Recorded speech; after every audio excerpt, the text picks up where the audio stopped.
हरे कृष्णा. सर्वांचं स्वागत आहे. आज आपण 15वा अध्याय पुरुषोत्तम योग याचा अध्ययन करणार आहोत. चालू करण्या अगोदर मी मंगलाचरण म्हणते आणि मग हा अध्याय चालू करूया. हरे कृष्णा. ओम अज्ञानतिमिरान्धस्य ज्ञानाञ्जन शलाकया चक्षुरुन्मीलितं येन तस्मै श्री गुरवे नमः. श्री चैतन्य मनोभीष्टं स्थापितं येन भूतले स्वयं रूप गदामह्यं ददाति स्वपदान्तिकं. नमो ॐ विष्णुपादाय कृष्ण पृष्ठाय भूतले श्रीमते भक्ति वेदांत स्वामिन् इति नामिने. नमस्ते सारस्वते देवे गौरवाणी प्रचारिणे निर्विशेष शून्यवादी पाश्चातदेशतारिणे. हे कृष्णा करुणा सिंधु दीनबंधु जगत्पते गोपेश गोपिका कांत राधाकांत नमोस्तुते. तप्त कांचन गौरांगी राधे वृंदावनेश्वरी वृषभानुसुते देवी प्रणमामि हरिप्रिये. जय श्री कृष्ण चैतन्य प्रभु नित्यानंद श्री अद्वैत गदाधर श्रीवासादि गौर भक्त वृंद. हरे कृष्ण कृष्ण कृष्ण हरे हरे हरे राम राम राम हरे हरे. परत एकदा सर्वांचं स्वागत आहे. बघता बघता बघा किती लवकर दिवस गेले. आता आपले 3च अध्याय उरलेले आहेत आणि 18 दिवसांचा उपक्रम आता संपत आलेला आहे. तर आजच्या अध्यायाचं नाव आहे पुरुषोत्तम योग. तर आता आपण हा अध्याय चालू करण्या अगोदर श्री राधा गोविंदांना साष्टांग नमस्कार करूया, त्यांचे आशीर्वाद घेऊया. त्यांच्या आनंदासाठी मी तुम्हाला भगवद्गीता सांगते आणि त्यांच्या आनंदासाठी तुम्ही तास दीड तास बसून गीता ऐकताय. खरोखर मी सांगते, आनंद जरी तुम्हाला होत असेल गीता ऐकल्याचा, खरा आनंद श्री राधा गोविंदांना होतोय. कृष्ण कृपामूर्ती श्रील प्रभुपाद यांचे सुद्धा आपण आशीर्वाद घेऊया. त्यांनी आपल्यासाठी इतक्या सोप्या शब्दात गीता लिहून ठेवलेली आहे. जणू काही तुम्ही जेव्हा बाळ लहान असतं आणि थोडं थोडं ते खायला लागतं, तेव्हा त्याची आई काय करते, जेवण करताना भात ना खूप जास्त मऊ करते किंवा मिक्सर मधून काढते आणि अगदी मऊ मऊ जे काय आहे ते बाळाला खायला देते, कारण अजून सगळे दात आलेले नसतात.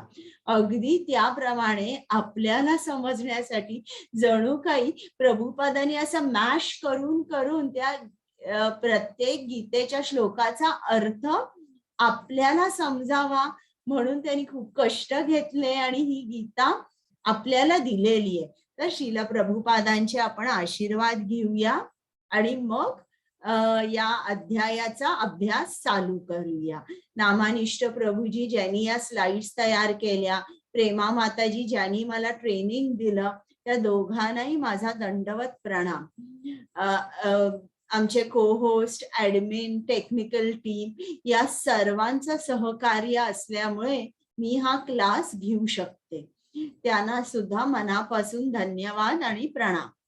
तर आपण काल बघितलं की 3 गुणांनी कालचा 14वा अध्याय होता गुणत्रय विभाग योग. तर 3 गुणांनी आत्मा बद्ध होतो.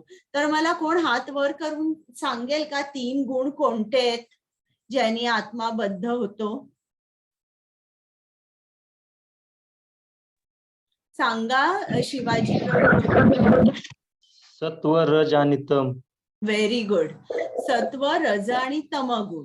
आणि त्या गुणांबद्दल आपण अधिक माहिती आपण जाणून घेतली, त्याची त्या गुणांची वैशिष्ट्ये, कृती आणि गुणांमध्ये मृत्यू आल्यावर काय होतं, मग या गुणांच्या पलीकडे आपण कसं जायचं, आपल्यामध्ये आपण शुद्ध सत्व गुणामध्ये कसं राहायचं, हे सुद्धा कृष्णाने अर्जुनाला सांगितलं.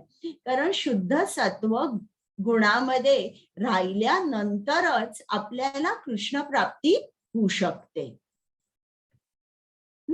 आता हा 15वा अध्याय. आता हे जे ज्ञान आपल्याला 13 ते 18 अध्याय जे आहे तो ज्ञान योग आहे.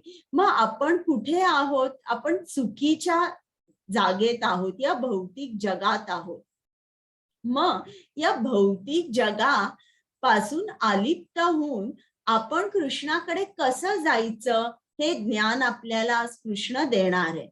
मग त्याच्यानंतर आपलं एकसारखं स्थलांतर होत असतं. मी तुम्हाला काल की परवाच्या अध्यायात दाखवलं ना, एक झाड आहे आणि त्याच्यावर 2 पक्षी बसलेले.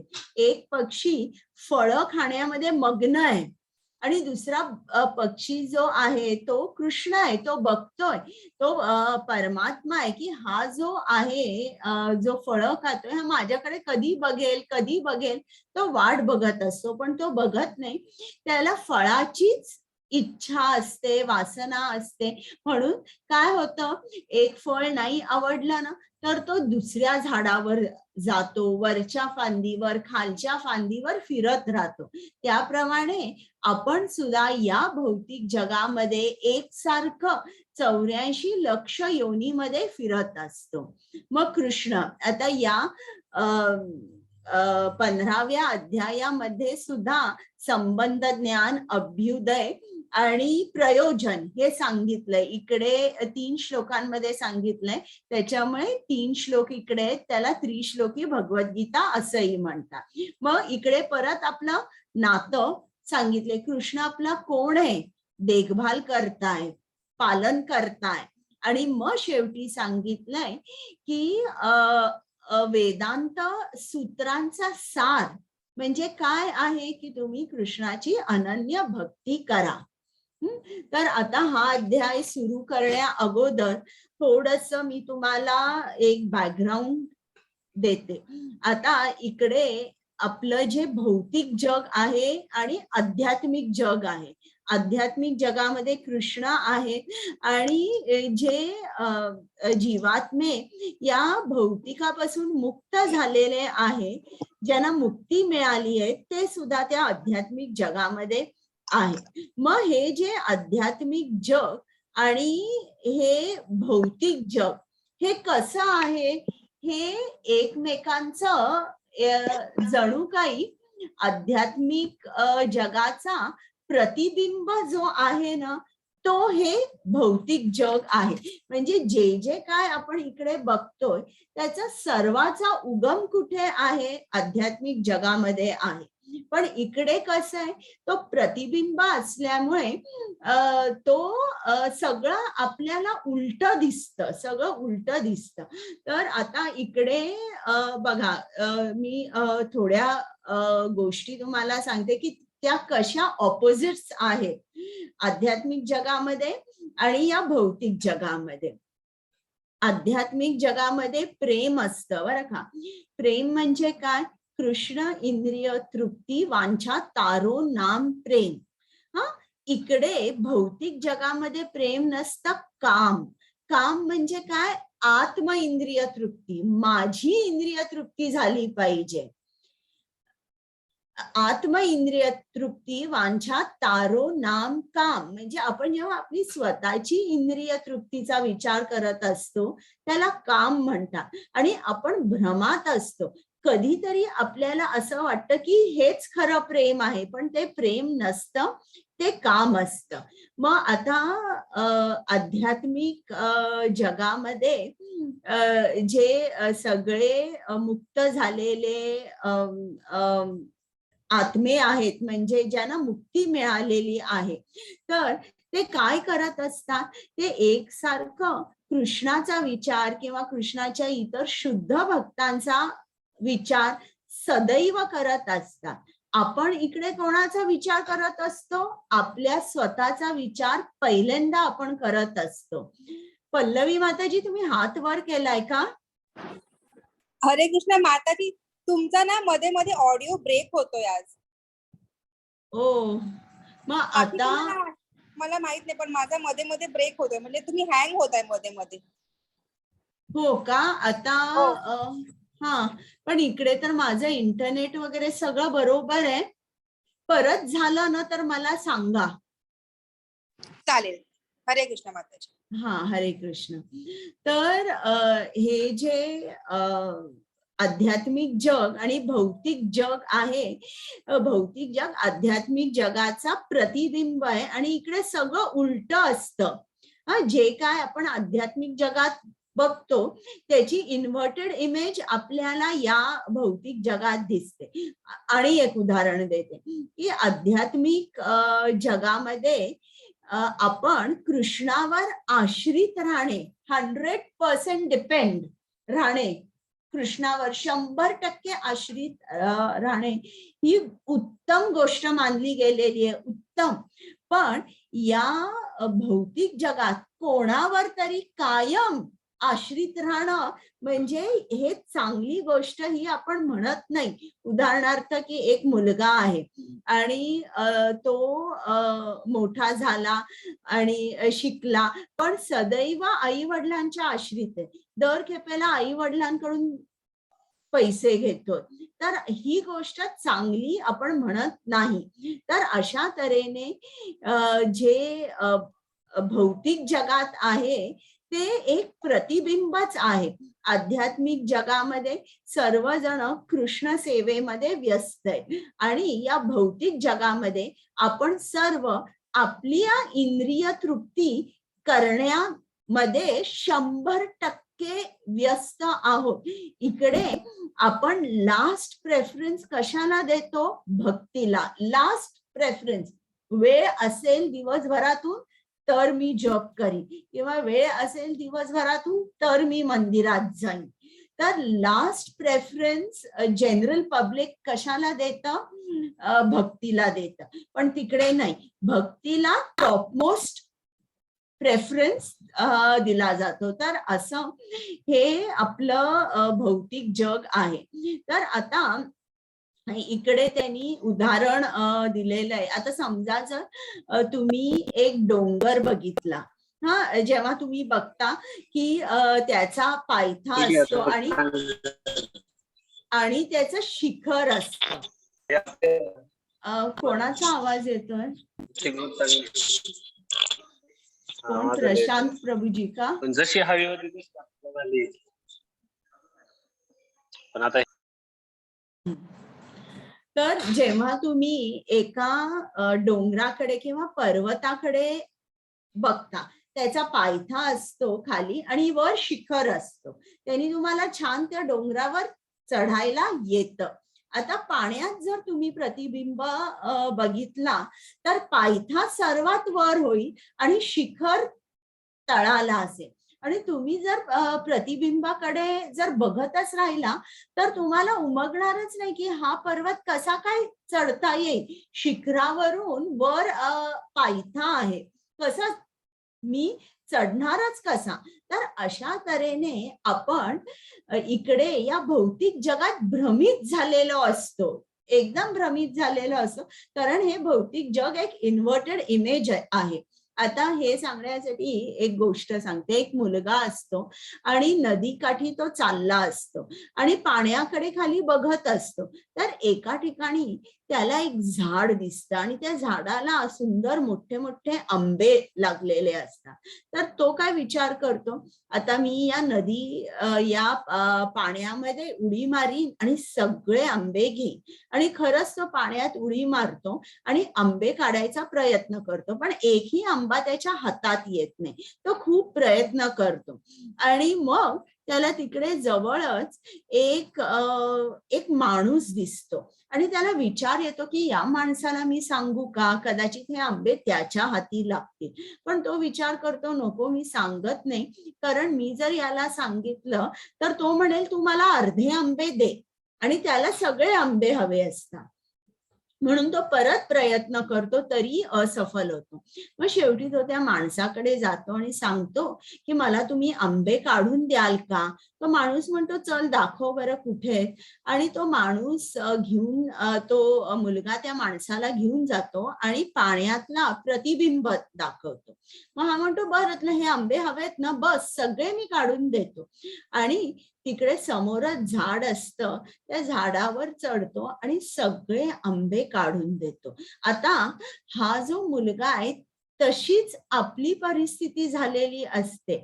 आपण आनंद मिळवण्यासाठी, प्रेम मिळवण्यासाठी चुकीच्या ठिकाणी जात असतो. तिकडे आपल्याला वाटतं की इकडे प्रेम आहे, इकडे आनंद आहे, पण या भौतिक जगात कुठलंही प्रेम किंवा आनंद जो आहे तो क्षणभंगूर असतो, तो शाश्वत नसतो. पण आपण भ्रमित झाल्यामुळे आपण त्या दिशेला जातो. ज्याप्रमाणे एका माणसाला खूप तहान लागली आहे आणि त्यांनी अथांग समुद्र बघितला आणि पाणी आहे म्हणून तो माझी तहान इकडेच तृप्त होईल म्हणून जर तो गेला तर त्याची तहान तो तृप्त होणारच नाही.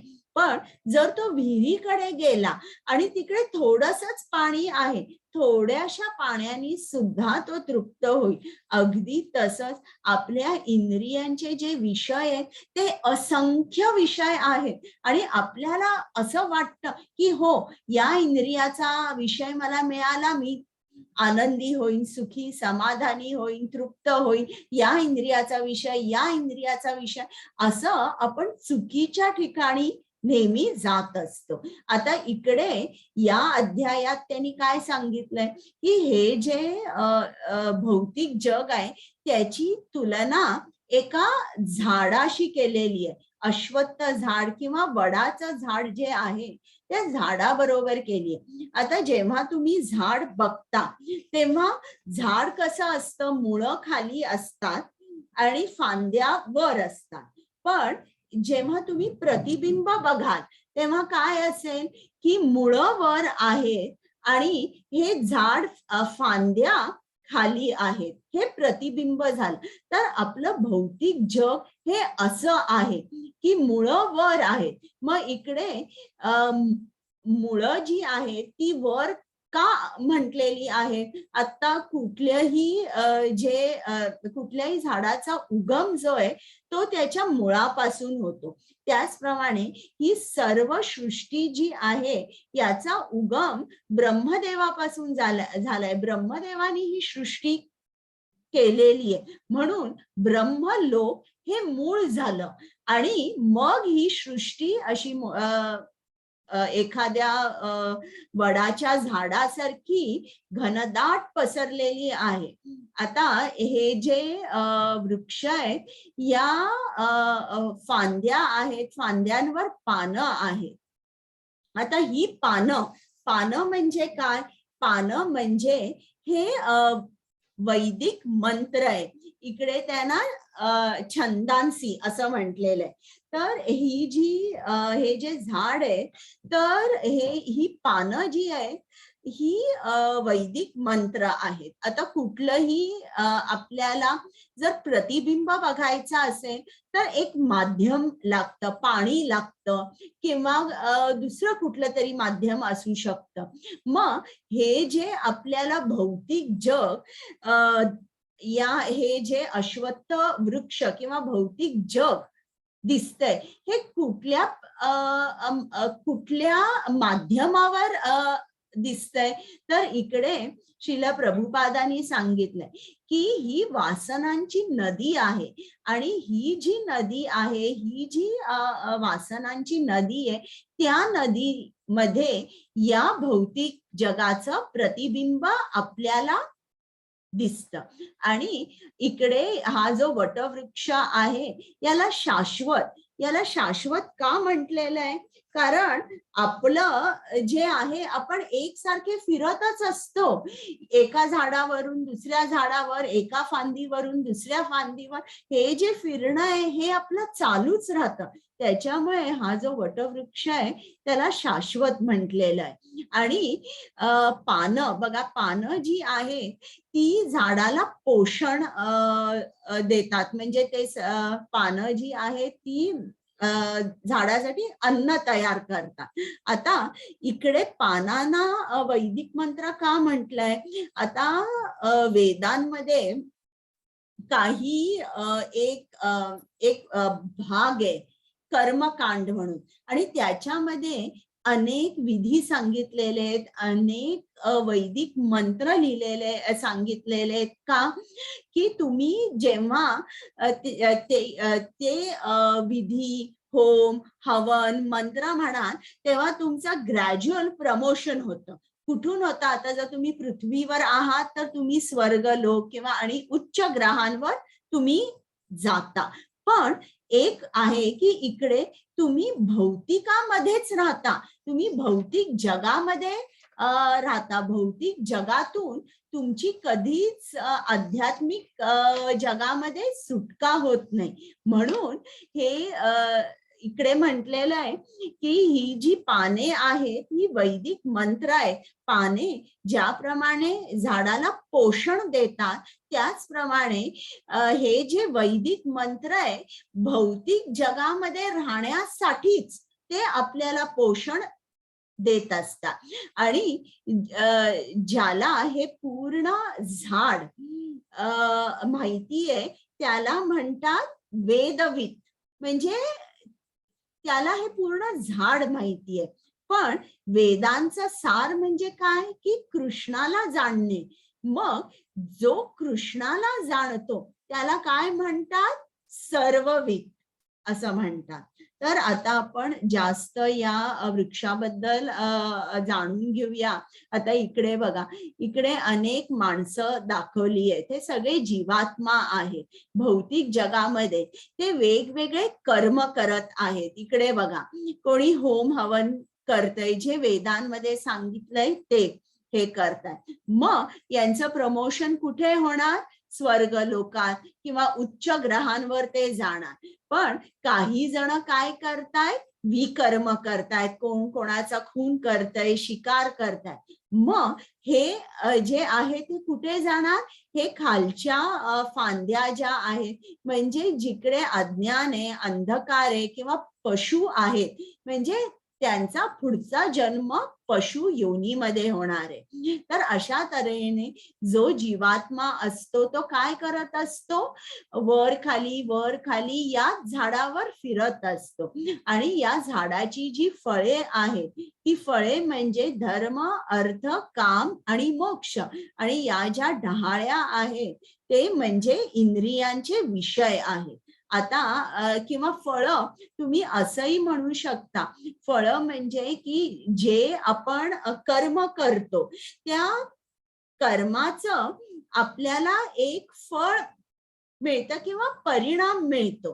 हे सुद्धा आपण म्हणू शकतो की कर्म केल्याचे जे आपल्याला परिणाम मिळणार आहेत ते म्हणजे या झाडाची फळं. स्वाती माताजी, श्लोक आणि अनुवाद वाचता? हरे कृष्ण हो वाचते. 15.1 श्री भगवान उवाच ऊर्ध्वमूलमदः शाखम् अश्वत्थं प्राहुरव्ययम् छन्दांसि यस्य पर्णानि यस्तं वेद स वेदवित्. श्री भगवान म्हणाले, असा एक शाश्वत वटवृक्ष आहे ज्याचे मूळ वर आहे आणि शाखा खाली आहेत आणि पाने वैदिक मंत्र आहेत. जो या वृक्षाला जाणतो तो वेदांना जाणतो. हरे कृष्ण माताजी. हे बघा, हे झाड आहे, हे आध्यात्मिक जग आहे. आणि आध्यात्मिक जगाचा प्रतिबिंब म्हणजे भौतिक जग आहे. आणि मध्ये इच्छांची नदी आहे. आपला जन्म जो या भौतिक जगामध्ये असतो होतो तो वासनापोटीच असतो. आपल्या असंख्य इच्छा असतात, त्याच्यामुळे आपण या भौतिकामध्ये जन्म घेतो. हरे कृष्ण. स्वाती माताजी.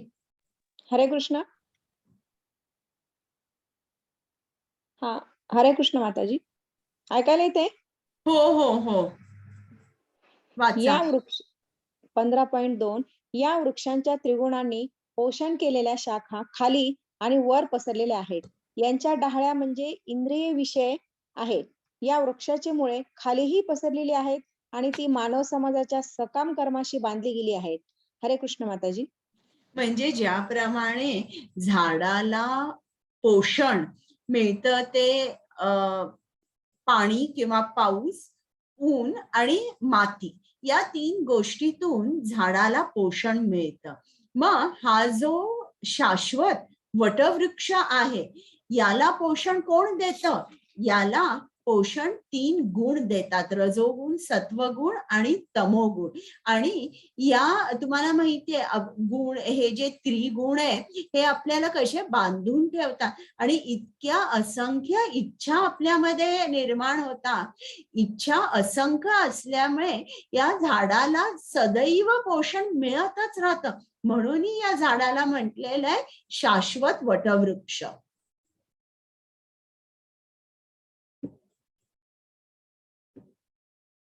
हरे कृष्ण. हरे कृष्ण माताजी. या वृक्षाचे वास्तविक रूप या जगतात अनुभवता येत नाही. याचा आदी अंत आधार कोणीही जाणू शकत नाही. परंतु मनुष्याने खोलवर मुळे गेलेल्या या वृक्षाला निश्चयाने अनासक्ती रूपी शस्त्राद्वारे छेदून टाकले पाहिजे. त्यानंतर मनुष्याने असे स्थान शोधावे की ज्या ठिकाणी गेल्यावर पुन्हा परतावे लागत नाही. ज्या परमपुरुषाकडून अनादी काळापासून सर्व गोष्टींचा प्रारंभ आणि विस्तार झाला आहे त्या परमपुरुषाला त्या ठिकाणी शरण गेले पाहिजे. हरे कृष्ण माताजी. म्हणजे आता हे जे आध्यात्मिक जग आहे याचा आपल्याला इकडे राहून आपल्याला अनुभव घेता येणार नाही. आपण जाणू शकणार नाही की आध्यात्मिक जग कसं आहे. मग तुम्हाला आध्यात्मिक जगामध्ये कसं जाता येईल? तर कृष्ण काय आपल्याला सांगत आहे की या भौतिक जगाबद्दल तुम्हाला वैराग्य उत्पन्न झालं पाहिजे. त्याशिवाय तुम्हाला आध्यात्मिक जगात यावंसच वाटणार नाही. या भौतिक जगाबद्दल प्रेम वाटत असेल तर आपण परत परत या भौतिक जगातच येणार. मग वैराग्य उत्पन्न कसं करणार? तर फ्रस्ट्रेशनने नाही, म्हणजे माझं इकडे सगळ्यांबरोबर भांडण होतंय, मला प्रमोशन मिळत नाहीये किंवा माझा बिझनेस सक्सेसफुल होत नाही, अशा तऱ्हेने वैराग्य उत्पन्न झालं नाही पाहिजे. ज्ञानाने जेव्हा तुम्हाला वैराग्य उत्पन्न होईल त्या क्षणी तुम्ही आध्यात्मिक जगात जाऊ शकाल. मग इकडे आपल्याला कृष्णाने काय सांगितलंय की हा जो हे भौतिक जग आहे किंवा हा जो वटवृक्ष आहे, तुम्ही ज्ञानाच्या आणि वैराग्याच्या तलवारीने हा वटवृक्ष कापा, हा वटवृक्ष तोडा. मग तुम्ही निश्चितच आध्यात्मिक जगामध्ये याल. म्हणजे बघा याच्यावरून आपल्याला काय लक्षात येत आहे की कृष्णाला आपण किती हवे आहोत. तो म्हणतो या आध्यात्मिक जगात राहू नका. आपल्याला कृष्णाने सांगितलंय ना हे भौतिक जग कसं आहे, दुःखालयम अशाश्वतम, 2 विशेषणं सांगितली आहेत. पल्लवी माताजी तुमचा हात परत वर आहे.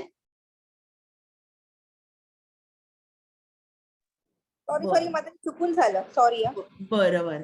तर इकडे आपल्याला कृष्णाला आपण किती हवे आहोत बघा. आध्यात्मिक जगामध्ये कृष्ण सांगतो हे जे भौतिक जग आहे दुःखालयम अशाश्वतम आहे, तुम्ही इकडे राहू नका.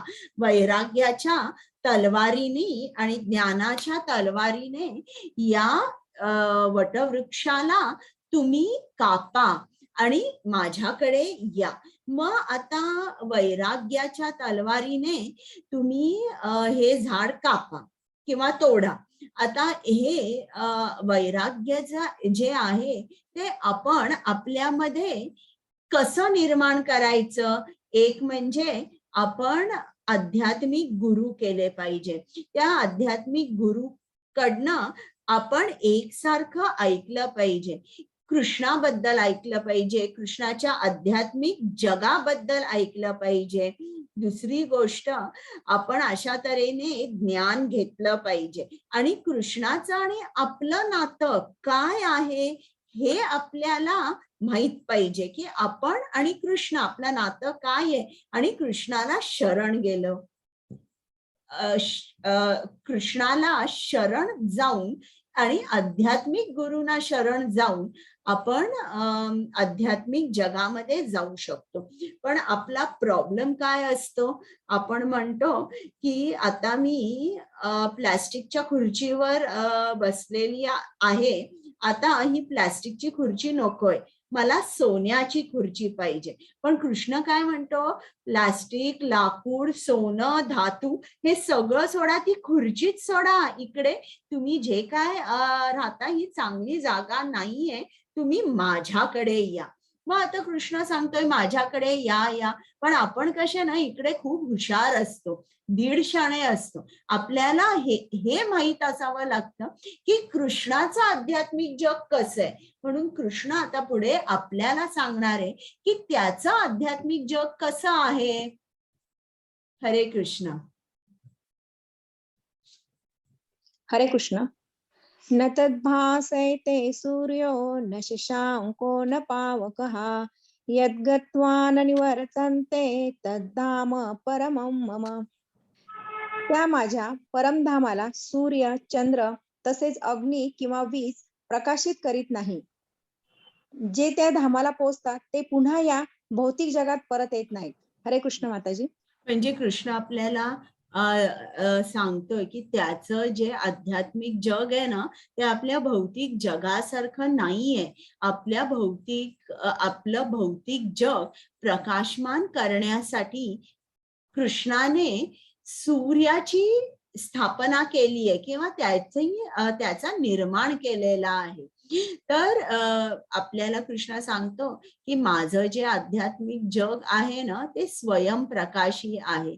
सूर्य, चंद्र, अग्नी, वीज इकडे प्रकाश देण्यासाठी लागत नाही. आणि जे माझ्या धामापर्यंत पोचतात ते कधीच परत या भौतिक जगामध्ये येत नाहीत. आता बघा, ज्या गोष्टी शुद्ध असतात त्यांना स्वतःचा प्रकाश असतो.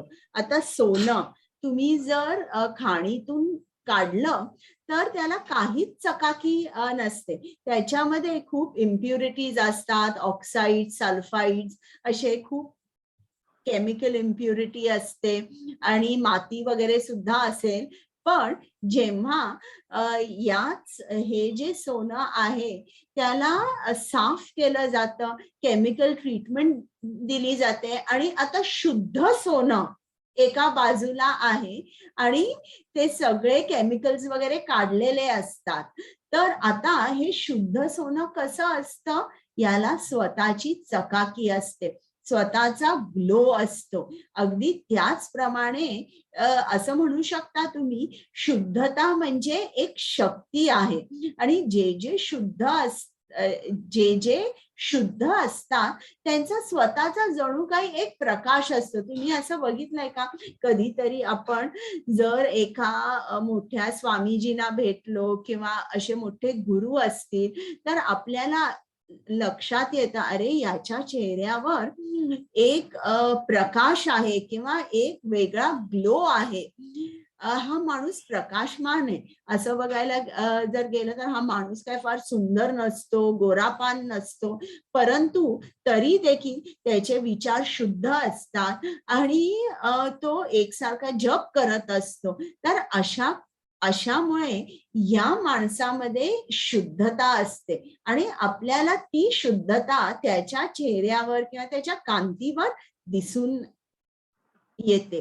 तर त्याचप्रमाणे कृष्ण सुद्धा आपल्याला या जगामध्ये सर्वात तेजोमय किंवा तेजपुंज गोष्ट जी माहितीये ती म्हणजे सूर्य.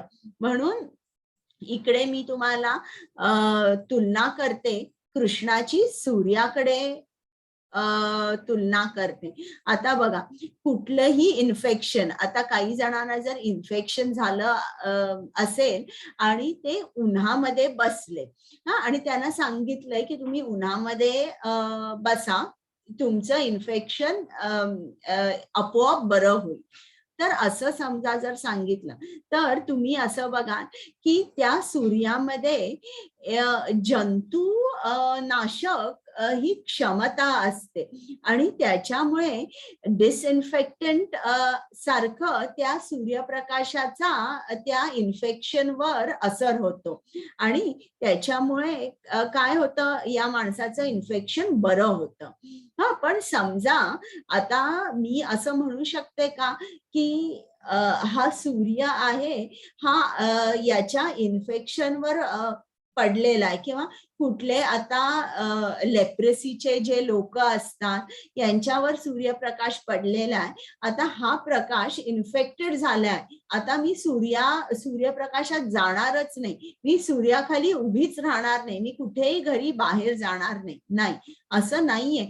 कितीही इन्फेक्शन जरी आपण सूर्याकडे एक्सपोज केलं तरी सूर्य किंवा सूर्यप्रकाश हा स्वतः कधीही दूषित होत नाही, कधीही इन्फेक्ट होत नाही. अगदी त्याचप्रमाणे कृष्ण असा, त्याला अपाप बुद्धम म्हणतात, तो आपली सगळी पाप जी आहे तो सगळी पाप त्वरित दूर करतो, पण स्वतः मात्र कसा राहतो, शुद्ध राहतो.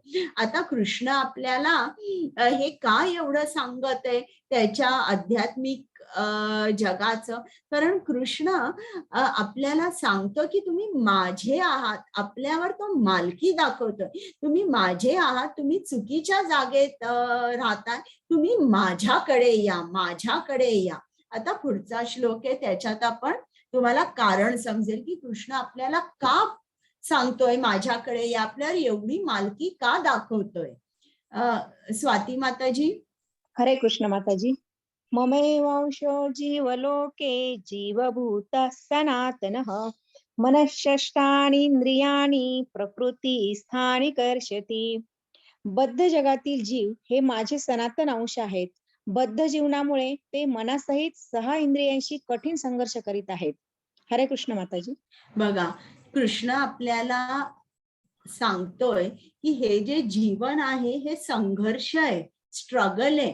कोणीही आता या जगामध्ये असा एकही व्यक्ती म्हणू शकत नाही माझं लाईफ कम्फर्टेबल आहे, मी सुखी आहे, असं कोणीही म्हणू शकत नाही. कृष्णच सांगतो हे जीवन म्हणजे एक संघर्ष आहे. तर आता इकडे संघर्ष म्हणजे काय, संघर्ष म्हणजे आपल्याला बाय फोर्स या शरीरात आपण राहिलेलो आहोत. खरं म्हणजे आपलं स्थान कुठे आहे, कृष्णाकडे आहे. ज्याप्रमाणे एखाद्या मास्याला पाण्यातून बाहेर काढलं आणि त्याला तुम्ही चांदीची प्लेट दिली, सोन्याच्या प्लेट सोन्याच्या ग्लासमध्ये तुम्ही त्याला दूध दिलं, चांगलं पक्वान्न ठेवलं त्याला, पण तो काय होईल, त्याचा संघर्ष, तो स्ट्रगल करेल ना, श्वास घ्यायला सुद्धा त्याला कुठे तो राहू शकतो, पाण्यामध्ये. मग कितीही तुम्ही त्या माशाला गोष्टी द्या, पाण्यातून बाहेर काढल्यावर मात्र तो जगू शकत नाही. अगदी त्याचप्रमाणे आपला स्ट्रगल आहे. आपला काय स्ट्रगल आहे की आपण या शरीरामध्ये आहोत, आपण बद्ध आहोत, हा आपला स्ट्रगल आहे. आणि इकडे 2-3 महत्वाच्या गोष्टी सांगितलेल्या आहेत.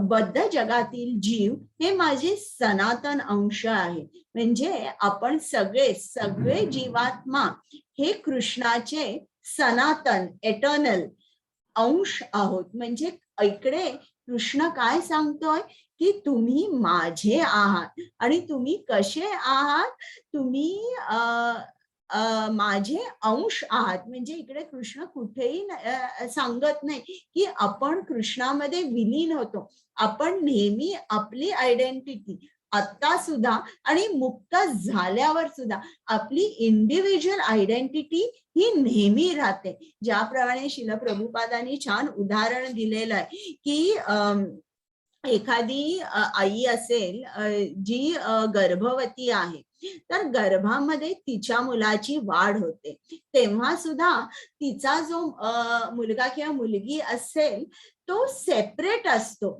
आई बरोबर कधीही मर्ज झालेला नसतो किंवा तिच्या शरीरात तो पूर्ण मिसळलेला अथवा विलीन झाला नसतो. आणि जन्म झाल्यानंतर सुद्धा त्याची जी आयडेंटिटी असते ती सुद्धा सेपरेटच असते. पण त्याचं आणि तो सेपरेट झाला म्हणून त्याचं आणि त्याच्या आईचं नातं संपत नाही. त्याचं आणि त्याच्या आईचं नातं हे कायमच राहतं. त्याचप्रमाणे आता सांप्रत आपण आपलं नातं कृष्णाबरोबर काय आहे हे पूर्ण विसरलेलो आहे. आणि आपण काय म्हणतो की मी अमक्या अमक्या देशात राहते, माझं नाव अमकं अमकं आहे, माझी आई ही आहे, माझे वडील हे आहेत, माझा पती हा आहे, माझा मुलगा हा आहे. अशा सगळ्यांशी ज्यांच्याशी आपण नातं जोडलेलं असतं ते आपण आपले म्हणतो. आणि खरं आपलं जे नातं आहे कृष्णाबरोबर ते पूर्ण विसरलेलं असतं. ज्याप्रमाणे एखादा छोटासा KG ला जाणारा जो मुलगा आहे तो शाळेत गेलेला आहे आणि शाळेत गेल्यावर तो तिकडे त्याच्या मित्रांबरोबर वगैरे राहतो. शाळा संपल्यानंतर आई येते ना, मालकी, की तू माझा आहेस, तू चल आता घरी, इकडे नाही राहायचं, हे इकडे जर तू राहिलास इकडे तुला कोणी जेवायला देणार नाही, तुला कोणी काही विचारणार नाही, आता घरी चल. आणि मुलगा सुद्धा आनंदाने घरी जातो, कारण त्याचं जे नातं आहे त्याच्या आई बरोबर हे त्याला लक्षात असतं. अगदी त्याचप्रमाणे आपण कृष्णाचे अंश आहोत, म्हणून तो आपल्याला अशी मालकी दाखवतो की तुम्ही काय खाताय तुम्ही मला अर्पण करा. दान करताना जे काही करायचंय, कुठलं कर्म तुम्ही करताना ते पहिल्यांदा मला अर्पण करा. ज्याप्रमाणे आई मुलाला इन्स्ट्रक्शन देत असते, लहान मुलाला, की शाळेमध्ये शाळा संपल्यानंतर मी येईपर्यंत थांबायचं. कोणाहीकडे अनोळखी माणसाने विचारलं तुझं नाव काय, कुठे राहतोस, पत्ता काय, काहीही सांगायचं नाही. त्याचप्रमाणे कृष्ण पण आपल्याला हे इन्स्ट्रक्शन्स देत आहे की तुम्ही माझे आहात, तुम्ही माझी मुलं आहात आणि तुम्ही माझ्याकडे या. आणि ते कसं जायचं हे सुद्धा कृष्ण आपल्याला भगवद्गीतेमध्ये सांगत आहे. आता बघा, ज्याप्रमाणे मुलाचं नैसर्गिक प्रेम असतं आपल्या आईवर, त्याला काही प्रयास करावा लागतो का आईवर प्रेम करायला, किंवा आईला आपल्या मुलांवर प्रेम करायला विचार करावा लागतो का की मी काय करू, कसं करू, की हे नैसर्गिकरित्या येतं. आणि आता इकडे बघा त्यांनी एक हे दाखवलंय, म्हणजे समजा जर आपण होळी पेटवली आणि होळी पेटवल्यावर एक ठिणगी जेव्हा उडते तेव्हा ती ठिणगी पहिल्यांदा सूर्याकडे झेप घेते. म्हणजे का, कारण ती ठिणगी म्हणजे अग्नितत्व आहे आणि सूर्याकडे म्हणजे अग्नीकडे ती झेप घेते, पण अगदी क्षणभरासाठी किंवा त्याच्यापेक्षा कमी, आणि मग ती खाली पडते. किंवा झाडावरचं फळ जे आहे त्याचा झाडाचा उगम पृथ्वीतून झाला असतो, म्हणून ते जे झाडाचं फळ आहे त्याला नैसर्गिकरित्या पृथ्वीचं आकर्षण असतं आणि ते पृथ्वीकडे झेप घेतं आणि मग खाली पडतं. अगदी त्याचप्रमाणे आपण कृष्णाचे अंश आहोत, सनातन आणि नैसर्गिक प्रेम आपलं पहिल्यांदा कृष्णावर आहे. पण आपण हे नातं विसरल्यामुळे आपण प्रेम आपल्या जवळच्या लोकांमध्ये, परिवारामध्ये, मित्र मैत्रिणींमध्ये शोधत असतो आणि खरं जे आपलं नातं आहे कृष्णाबरोबर ते आपण विसरलेलो असतो.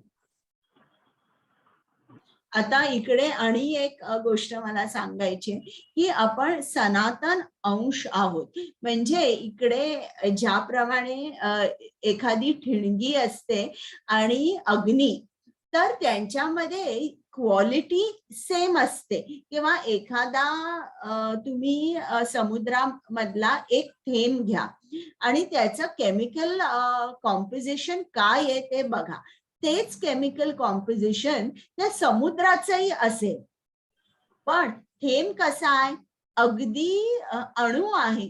आणि समुद्र कसा आहे, अथांग आहे. समुद्रामध्ये पॉवर आहे की एखादी शिप जी असेल, जहाज असेल, त्याला ते उलट करेल जहाज. पण तीच पॉवर, तेच पोटेन्शियल त्या पाण्याच्या एका थेंबामध्ये, समुद्राच्या पाण्याच्या थेंबामध्ये ती शक्ती, ती पॉवर नाहीये. अगदी त्याचप्रमाणे आपल्यामध्ये सुद्धा क्वालिटी वाईज आपण कृष्णासारखेच असतो, पण क्वांटिटी वाईज मात्र आपण अणु असतो आणि कृष्ण विभू असतो. हरे कृष्ण. हरे कृष्ण. शरीरं यदवाप्नोति यच्चाप्युत्क्रामतीश्वरः गृहीत्वैतानि संयाति वायुर्गंधानि वाशयात्. ज्याप्रमाणे वायू आपल्या बरोबर गंध घेऊन जातो, त्याचप्रमाणे भौतिक जगातील जीव आपल्या बरोबर जीवनातील विविध संकल्पना एका देहातून दुसऱ्या देहात घेऊन जातो. अशा रीतीने तो एक प्रकारचा देह धारण करतो आणि पुन्हा दुसरे शरीर धारण करण्याकरिता पहिल्या देहाचा त्याग करतो. हरे कृष्ण माताजी. म्हणजे आता इकडे आपण इकडे आपल्याला दोन तऱ्हेने हे सांगता येतं की वायू आपल्या बरोबर गंधाला घेऊन जातो. त्याचप्रमाणे आपल्या ज्या इच्छा असतात ना, हे आपल्या सूक्ष्म शरीरामध्ये असतात. मन, बुद्धी, अहंकार. मन म्हणजे इच्छांचा अगर आहे. सगळ्या इच्छा मनामध्ये असतात आपल्याला. आपण स्थूल देहाचा त्याग करतो, पण मन, बुद्धी, अहंकार हे जी सूक्ष्म शरीर आहे ते आपल्या बरोबर परत आपल्या इच्छा असतात त्या अनुरूप आपल्याला दुसरं शरीर मिळतं.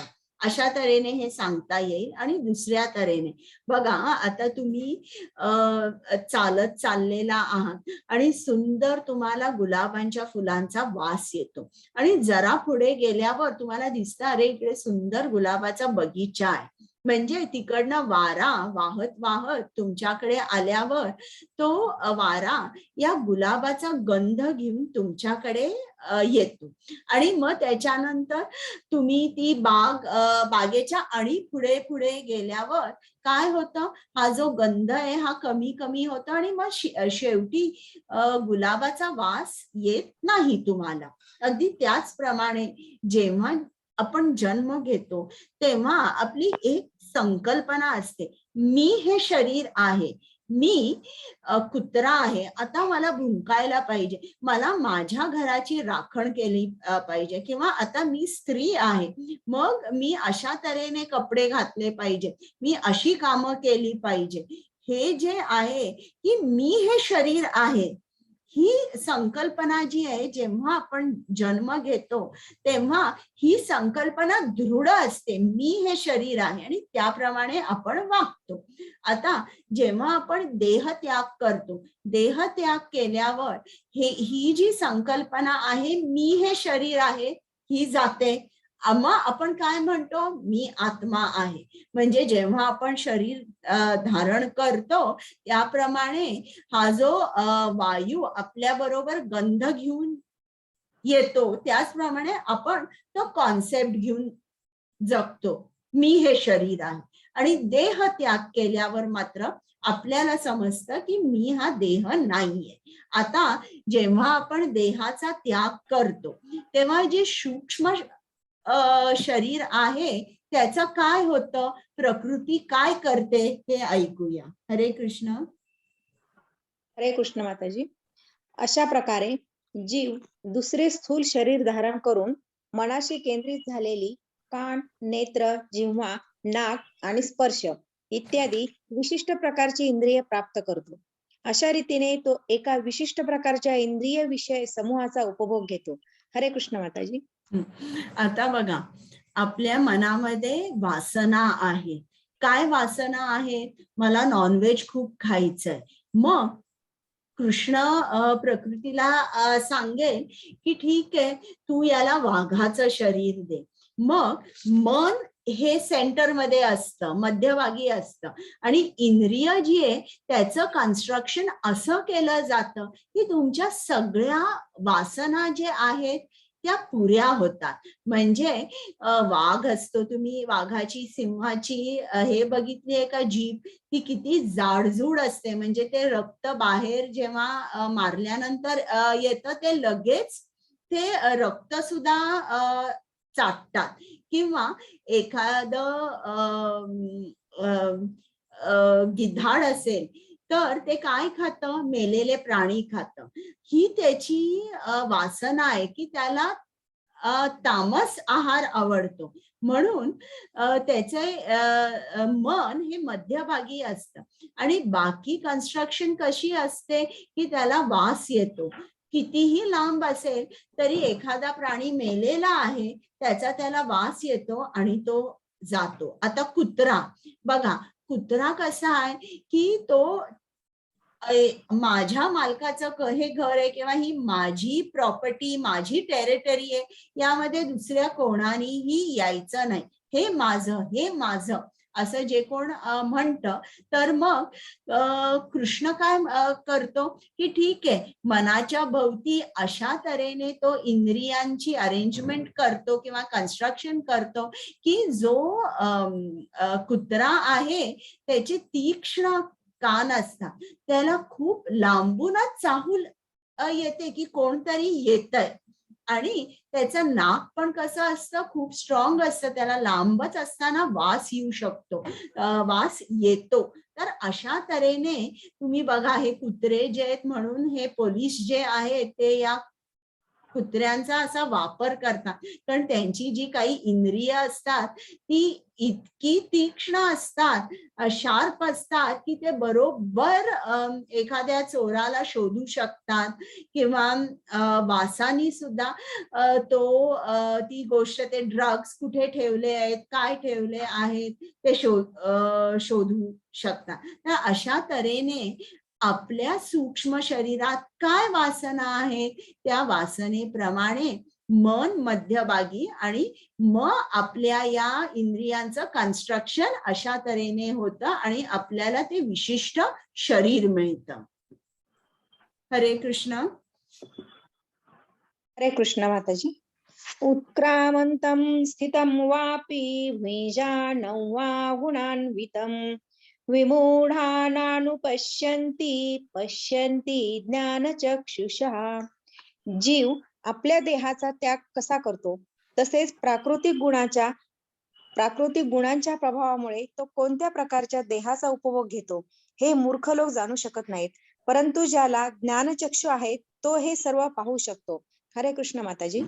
आता इकडे ज्ञान चक्षु हा शब्द आहे ना, हा खूप महत्वाचा आहे. कारण जर तुम्हाला ज्ञानच नसेल तर तुम्ही समजू शकणार नाही की एक जीवात्मा हे आपला देहाचा त्याग कसा करतोय आणि पुढच्या जन्मामध्ये त्याला कुठलं शरीर मिळणार आहे आणि या जन्मात त्याला हे शरीर का मिळालं. तर हे जे ज्ञान आहे आपण 3 जणांकडून हे समजू शकतो. एक म्हणजे प्रामाणिक आध्यात्मिक गुरु, दुसरं म्हणजे साधू आणि तिसरं म्हणजे शास्त्र. या 3 जणांकडून आपण हे ज्ञान समजू शकतो. आता हे प्रत्येक जीवात्मा काहीतरी तो दुःख भोगतोय किंवा तो सुखाचा उपभोग घेतोय, म्हणजे आनंदात आहे आणि एन्जॉय करत आहे. पण हे सगळं जे काय इंद्रिय तृप्ती जी आहे ही सगळी तो भ्रमित झालेला आहे आणि म्हणून त्याला दुःख होतंय, हर्ष किंवा दुःख असं एकसारखं त्याला होत आहे. असं का होत आहे? कारण त्याला ज्ञान नाही आहे. त्याला ज्ञान नाहीये, तो अज्ञानात आहे. पण ज्याला हे आध्यात्मिक ज्ञान आहे तो व्यवस्थित समजू शकतो की हा जो बद्ध जीव आहे, या बद्ध जीवाचं जीवन किती क्लेशदायक आहे. आणि असा ज्या माणसाला ज्ञान असतं किंवा तो कृष्ण भावना भावित जीवन जगतोय, असं जेव्हा तो इतर लोकांना बघतोय, तेव्हा त्याला त्यांच्याकडे या माणसांकडे बघून जे हर्षही साजरा करतायत आणि जे दुःखाती आहेत यांच्याकडे बघून मात्र या ज्याला ज्ञानचक्षु आहे त्याला अतिशय वाईट वाटतं. म्हणून तो एकसारखा झगडत असतो की मी या लोकांना, जे बद्ध जीवात्मे आहेत त्या लोकांना कृष्णाचं ज्ञान दे, जेणेकरून त्यांना खरा आनंद कसा मिळवायचा हे त्याला समजेल. तर असे जे लोक ज्यांना ज्ञान चक्षु आहे ते सर्व काही पाहू शकतात. आता समजा जर आपली गाडी बंद पडली तर आपल्याला पटकन समजणार नाही की काय बिघाड झालेला आहे. पण आपण समजा जर एका मेकॅनिक कडे घेऊन गेलो, हा मेकॅनिक कसा आहे, त्याला चांगलं ट्रेनिंग मिळालेलं आहे आणि लगेच तो जाणू शकतो की गाडी का बिघडलेली आहे आणि त्याप्रमाणे तो आपल्याला सांगतो की तुम्ही थांबा, मी लगेच तुम्हालाही ठीक करून देतो, रिपेअर करून देतो. तर अगदी त्याप्रमाणे आपल्याला सुद्धा या भौतिक जगातून आध्यात्मिक जगात कसं जायचं हे आपल्याला माहित नसतं. मग जर आपल्याला जायचंय, ज्याप्रमाणे गाडी बंद पडल्यावर आपण मेकॅनिक कडे जातो, मग आपण सुद्धा कोणाकडे गेलं पाहिजे, एका आत्मसाक्षात्कारी माणसाकडे किंवा आध्यात्मिक गुरूंकडे गेलं पाहिजे आणि त्यांच्याकडून आपण सुद्धा ट्रेनिंग घेतलं पाहिजे आणि मग आपल्याला हे भौतिक जग सोडता येईल. हरे कृष्ण. हरे कृष्ण. प्रयत्न करणारे आत्मसाक्षात्कारी योगीजन हे सर्व स्पष्टपणे पाहू शकतात, परंतु ज्याचे मन अविकसित आहे आणि ज्यांना आत्मसाक्षात्कार झालेला नाही ते प्रयत्न करूनही काय घडत आहे हे जाणू शकत नाहीत. 15.12 अखिल जगताचा अंधकार नाहीसा करणारे सूर्याचे तेज माझ्यापासून उत्सर्जित होते आणि चंद्राचे व अग्नीचेही तेज माझ्यापासूनच उत्सर्जित होते. हरे कृष्ण माताजी. म्हणजे आपल्याला या भौतिक जगातून जर अलिप्त व्हायचं असेल, भौतिक जग सोडायचं असेल, तर मात्र आपल्याला गुरु केले पाहिजे. आपण त्यांच्याकडे जाऊन ट्रेनिंग घेतलं पाहिजे, ते जे काय सांगतात ते ऐकलं पाहिजे, त्याप्रमाणे वागलं पाहिजे. आता पुढे कृष्ण आपल्याला सांगणार आहे की तो आपलं पालन पोषण कसं करत आहे हे आपल्याला आता कृष्ण सांगणार आहे की तो आपला देखभाल करताय. इकडे कृष्णाने सांगितलंय की सूर्याचं जे तेज आहे, आपण म्हणतो ना की सूर्यामध्ये हायड्रोजन हिलियम च्या न्यूक्लिअर रिॲक्शन्स चालू आहेत, पण या रिॲक्शन्स ना स्टार्ट कोण करतं, काहीतरी एक स्टार्टिंग तर लागतं. तर आपल्याला या श्लोकावरून समजतं की हे जे सर्व तेज आहे, हा सर्व प्रकाश आहे, या प्रकाशाचा उगम हा कृष्णच आहे. आता पुढे आपण बघूया कृष्ण आपलं पालन पोषण कसं करत आहे. हरे कृष्ण. हरे कृष्ण. गामाविश्य च भूतानि धारयाम्यहमोजसा पुष्णामि चौषधी सर्वा सोमो भूत्वा रसात्मकः. मी प्रत्येक ग्रहलोकात प्रवेश करतो आणि माझ्या शक्तीद्वारे ते आपल्या कक्षेत स्थिर राहतात. मी चंद्र होऊन सर्व वनस्पतींना जीवरसांचा पुरवठा करतो. हरे कृष्ण माताजी. तर आता बघा इकडे कृष्णाने सांगितलंय, कृष्ण प्रत्येक ग्रहामध्ये प्रवेश करतो. म्हणजे कितीतरी मोठे प्लॅनेट्स आहेत, शनी, गुरु, ज्युपिटर, सॅटर्न, व्हीनस, मार्स, कितीतरी, नेपच्यून, प्लुटो, टन्स किलोज मध्ये त्यांचं वजन आहे. तर अशामध्ये कृष्ण प्रत्येक ग्रहामध्ये प्रवेश करतो आणि कृष्णाने सांगितलंय माझ्या शक्तीद्वारे ते त्यांच्या कक्षेत स्थिर राहतात. आता बघा, एक समजा जर मोठं कलिंगड आहे आणि ते कलिंगड मी वर फेकलं, वर फेकल्यावर काय होईल? ते असंच सस्पेंडेड राहील का आकाशामध्ये? नाही, ते जोरात खाली पडेल. पण एवढे हेवी ऑब्जेक्ट्स आहेत, हे सगळे प्लॅनेट्स, ग्रह जे आहेत, प्लॅनेट्स आहेत, ते एवढे वजनदार आहेत, तरी देखील कृष्ण त्या ग्रहांमध्ये शिरल्यामुळे ते कसे होतात? एकदम हलके होतात आणि त्याच्यामुळे ते त्यांच्या कक्षेमध्ये ते राहतात. कधीही त्यांचा ऑर्बिट सोडून ते बाहेर येत नाही. असं कधीतरी झालंय का की एखादा प्लॅनेट त्याचा ऑर्बिट सोडून बाहेर आलाय आणि दुसऱ्या प्लॅनेटशी आदळलेला आहे? असं होतं का? नाही. तर हे का होत नाही? कारण कृष्ण सांगतो की कृष्णाच्या शक्तीद्वारे ते त्यांच्या कक्षेमध्ये स्थिर राहतात. मग कृष्ण आता आपली देखभाल कसा करतोय बघा. कृष्णाने सांगितलंय मीच चंद्र होऊन सर्व वनस्पतींना जीवन रसांचा पुरवठा करतो. म्हणजे जे वेगवेगळ्या भाज्या आहेत, फळं आहेत, तर या फळांची, भाज्यांची चव का वेगळी आहे? ही चंद्रमामुळे आहे. चंद्राचा जो प्रकाश आहे, या प्रकाशामुळे या विविध फळांचा आणि भाज्यांची जी चव आहे किंवा जी विविधता या फळांमध्ये, भाज्यांमध्ये आहे, ती चंद्रामुळे आहे. आता पुढे ऐकूया की कृष्ण आणि आपलं डायरेक्ट पालन पोषण कसं करतोय. डायरेक्ट हरे कृष्ण. अहं वैश्वानरो भूत्वा प्राणिनां देहमाश्रितः प्राणापान समायुक्तः पचामन्यं चतुर्विधम्. सर्व प्राणी मात्रांच्या देहामधील जठराग्नी मी आहे आणि 4 प्रकारच्या अन्नाचे पचन करण्याकरता मी प्राण व अपान वायूशी संयोग साधतो. हरे कृष्ण माताजी. हरे कृष्ण. स्वाती माताजी, नामानिष्ठ प्रभूजी आले तर तेवढं मला सांगा, कारण शिकवताना एकदा माझं लक्ष नाही राहत. हो चालेल. हँड राईज करतील ना ते, मग सांगा. ते करतील, पण तरी लक्ष ठेवा. हो हो.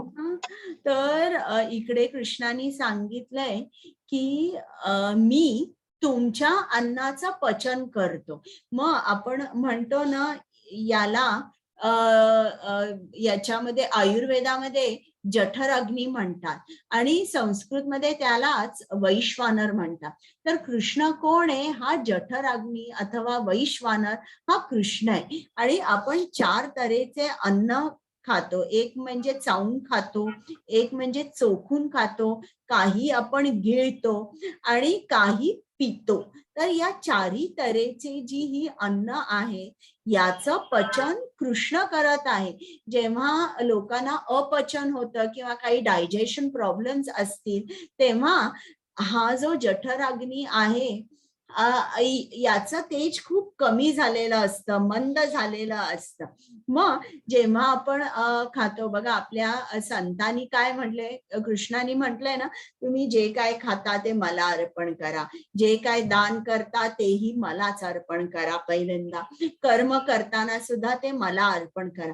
म्हणून ते आपले संतांनी म्हटलेलं आहे ना, वदनी कवळ घेता नाम घ्या श्रीहरीचे सहज हवन होते, नाम घेता फुकाचे जीवन करी जीवित्वा, अन्न हे पूर्ण ब्रह्म उदर भरण नोहे, जाणीजे यज्ञ कर्म. म्हणजे मी जे अन्न खातोय उदर भरण्यासाठी नाही, मी यज्ञ करतोय. मी हे अन्न कृष्णा तुला देतोय, हा यज्ञ कर्म आहे.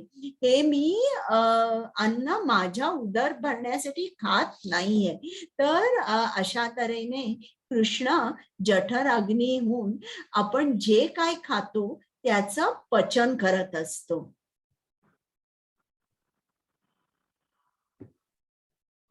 हरे कृष्ण. हरे कृष्ण.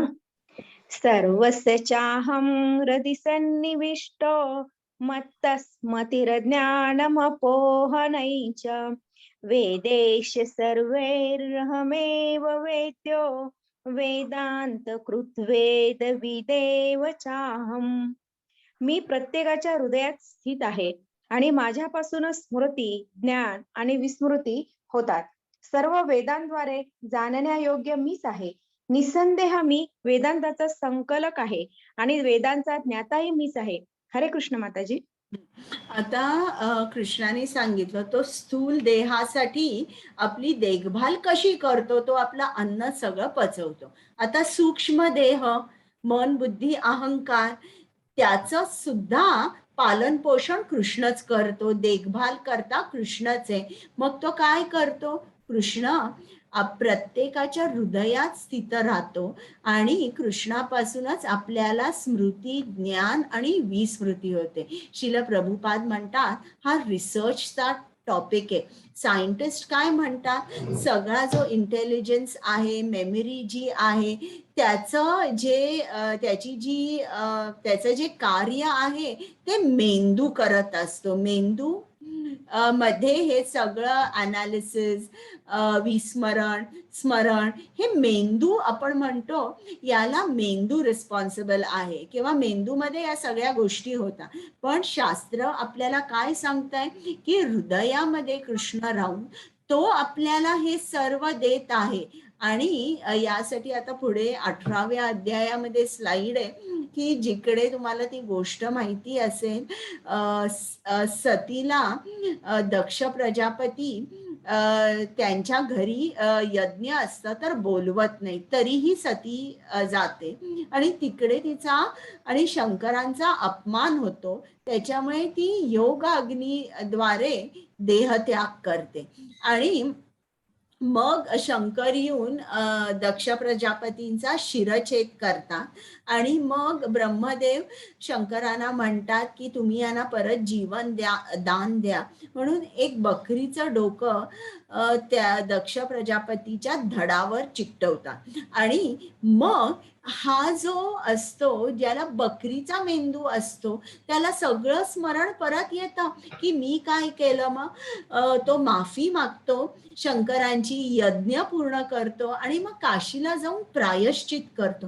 मग श्रील प्रभुपाद म्हणतात ते आपल्याला कशावरून समजतं, याच्यावर की कृष्ण त्या दक्षाच्या हृदयात आहे. मेंदू दुसरा कुठला तरी आहे, पण हृदयात राहून कृष्ण स्मृती, ज्ञान आणि विस्मृती आपल्याला देतो.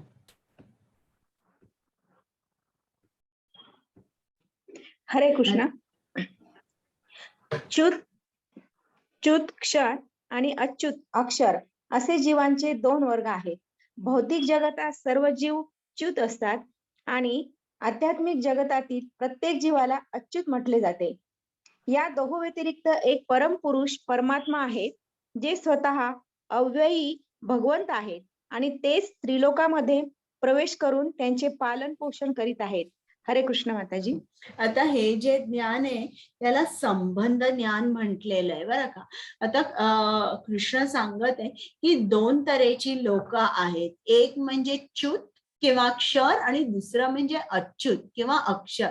च्युत म्हणजे काय, ज्यांचं पतन होऊ शकतं, म्हणजे आपण सर्वजण कसे आहोत, क्षर आहोत. आपण अनेक चुका करतो, आपण भक्ती नीट करू शकत नाही, आपलं पतन होत असतं, क्षर. आणि दुसरे कसे असतात, अच्युत. अच्युत म्हणजे अक्षर. की मुख्य फरक च्युत आणि अच्युत मधला असा आहे की च्युत म्हणजे ते नेहमी त्यांना कृष्णाचं विस्मरणच होत असतं. आता तुम्ही दिवसभरात बघा की तुम्हाला किती वेळेला कृष्णाचं विस्मरण होतं. आणि अच्युत म्हणजे काय, की जे नेहमी कृष्णाच्या स्मरणात राहतात त्यांना कधीच विस्मरण होत नाही आणि विस्मरण न झाल्यामुळे त्यांचं पतन होत नाही, ते पाप करत नाही, त्यांना ज्ञान असतं. असे 2 तऱ्हेचे जीव असतात. आणि आध्यात्मिक जगातील प्रत्येक जीव कसा असतो, अच्युत असतो. या दोघांच्या पलीकडे एक परमपुरुष असतो, परमात्मा, की जो च्युत आणि अच्युतच्याही पलीकडे असतो, जो क्षर आणि अक्षर याच्याही पलीकडे असतो. आणि तो कोण असतो? तो कृष्ण असतो. आणि या दोघांचाही क्षर आणि अक्षर या दोघांच्याही म्हणजे हे दोन्ही जे जीवात्मा आहेत, जे बद्ध आहेत, जे मुक्त आहेत, या दोघांचाही पालन करता कृष्ण असतो. दोघांनाही कृष्णावर अवलंबून राहावं लागतं. असं नाही की मी मुक्त झाल्यावर मला कोणावर अवलंबून राहावं लागत नाही. मुक्त जीव सुद्धा कृष्णावरच अवलंबून असतात.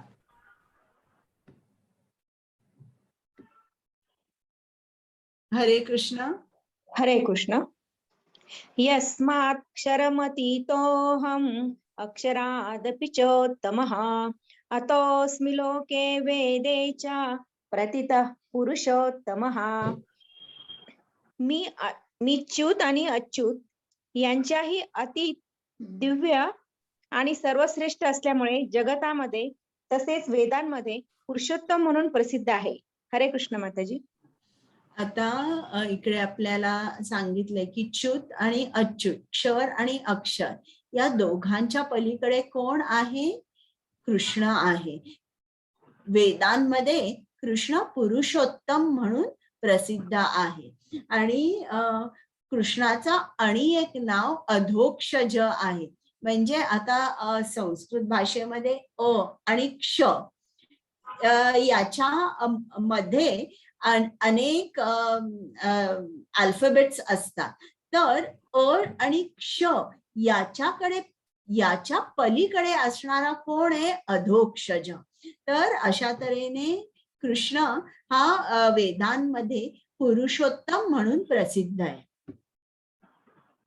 तर इकडे बघा, जेव्हा देव देवतांना ब्रह्मदेवाला कोणालाही जेव्हा त्यांच्यावर संकट येतं तेव्हा ते काय करतात? ते कृष्णाचा जो विस्तार आहे महाविष्णू किंवा क्षीरोदक्षाय विष्णू याच्याकडे ते जातात आणि त्यांच्याकडे जाऊन ते प्रार्थना करतात की आमच्यावर हे संकट आलेलं आहे आणि तुम्ही आम्हाला या संकटातून मुक्त करा किंवा संकटातून वाचवा. हे बघा, ब्रह्मदेव हे ब्रह्मदेव सदैव ध्यानस्थ असतात. कोणावर ध्यान करत असतात? महाविष्णूवर. शंकर हा नेहमी आपल्या पत्नीला पार्वतीला कृष्ण कथा सांगत असतो, ज्याला आपण अमर कथा म्हणतो किंवा जे भागवत कथा आहे, तो शंकर नेहमी कृष्णावर ध्यान करत असतो, कृष्णाचे गुणगान गात असतो, कृष्ण कथा सांगत असतो. तर अशा तऱ्हेने आपल्याला समजतं की सर्व देव देवता सुद्धा कृष्णावर ध्यान करत असतात. इकडे शंकर ध्यानास्थ आहे. शंकर कोणावर ध्यान करत आहे? कृष्णाच्या संकर्षण रूपावर ध्यान करत आहे. हरे कृष्ण. हरे कृष्ण. यो मामेवम सम्मूढो जानाति पुरुषोत्तमं स सर्वविद भजति मां सर्वभावेन भारत. जो मला संशयरहित होऊन पुरुषोत्तम भगवान म्हणून जाणतो तो सर्वज्ञ होय. म्हणून हे भारत, तो माझ्या भक्तीमध्ये पूर्णपणे संलग्न होतो. हरे कृष्ण माताजी. म्हणजे हे अभ्युदय आणि प्रयोजन आहे की जो संशय रहित होऊन कृष्णाला जाणतो तो कसा होतो? तो ज्ञानी होतो. आणि ज्ञान मिळाल्यामुळे तो काय करतो? एकसारखा कृष्णाच्या भक्तीमध्ये सदैव व्यस्त असतो. हरे कृष्ण. ना हे निष्पाप अर्जुना, हा वैदिक शास्त्रांचा परमगुह्य गाभा आहे आणि तो आता मी तुला प्रकट केला आहे. जो कोणी हे जाणेल तो बुद्धिमान होतो आणि त्याच्या प्रयत्नाद्वारे सिद्ध होतो. हरे कृष्ण माताजी. म्हणजे आता हे जे परमगुह्य गाभा काय आहे की आपण कृष्णाच्या भक्तीमध्ये पूर्णपणे संलग्न होणे, पूर्णपणे भक्ती सेवेमध्ये व्यस्त राहणे हा कुठल्याही वैदिक शास्त्रांचा, भगवद्गीता असू दे, भागवतम असू दे, उपनिषद असू दे, त्याचा परमगुह्य गाभा म्हणजे काय आहे की आपण कृष्णाच्या सेवेमध्ये सदैव राहिलं पाहिजे. आणि जो कोणी हे जाणेल तो बुद्धिमान होतो, म्हणजे अर्थात त्याला ज्ञान मिळतं आणि तो जे काय प्रयत्न करतो प्रयत्नांनी त्याला सिद्धी मिळते. त्याला मानव जीवन हे कशासाठी दिलंय हे त्याला ज्ञान होतं, त्याच्यामुळे कृष्ण प्राप्ती त्याला होते. तर आज आपण काय काय शिकलो की भौतिक जगापासून कृष्ण आपल्याला सांगत आहे की तुम्ही अलिप्त व्हा, हे जग तुमच्यासाठी नाहीये, तुम्ही आध्यात्मिक जगामध्ये या. मग कृष्णाने त्याच्या आध्यात्मिक जगाबद्दल वर्णन केलेलं आहे. आणि मग आपलं एकसारखं स्थलांतर होत असतं.